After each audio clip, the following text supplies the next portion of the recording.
అయిపోయిందా స్కూలు? అక్షి నీకు సర్ప్రైజ్ ఇవ్వనా? నీకు సర్ప్రైజ్ ఉంది అక్షి. ఏంటి డల్గా ఉన్నావు? ఏ డల్గా ఉన్నా?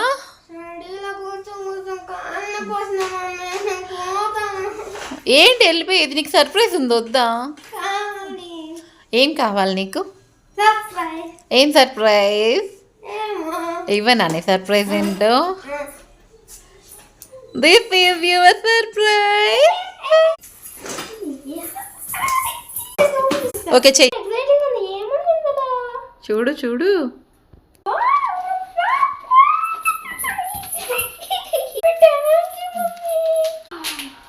నచ్చిందా? You like it? You like it?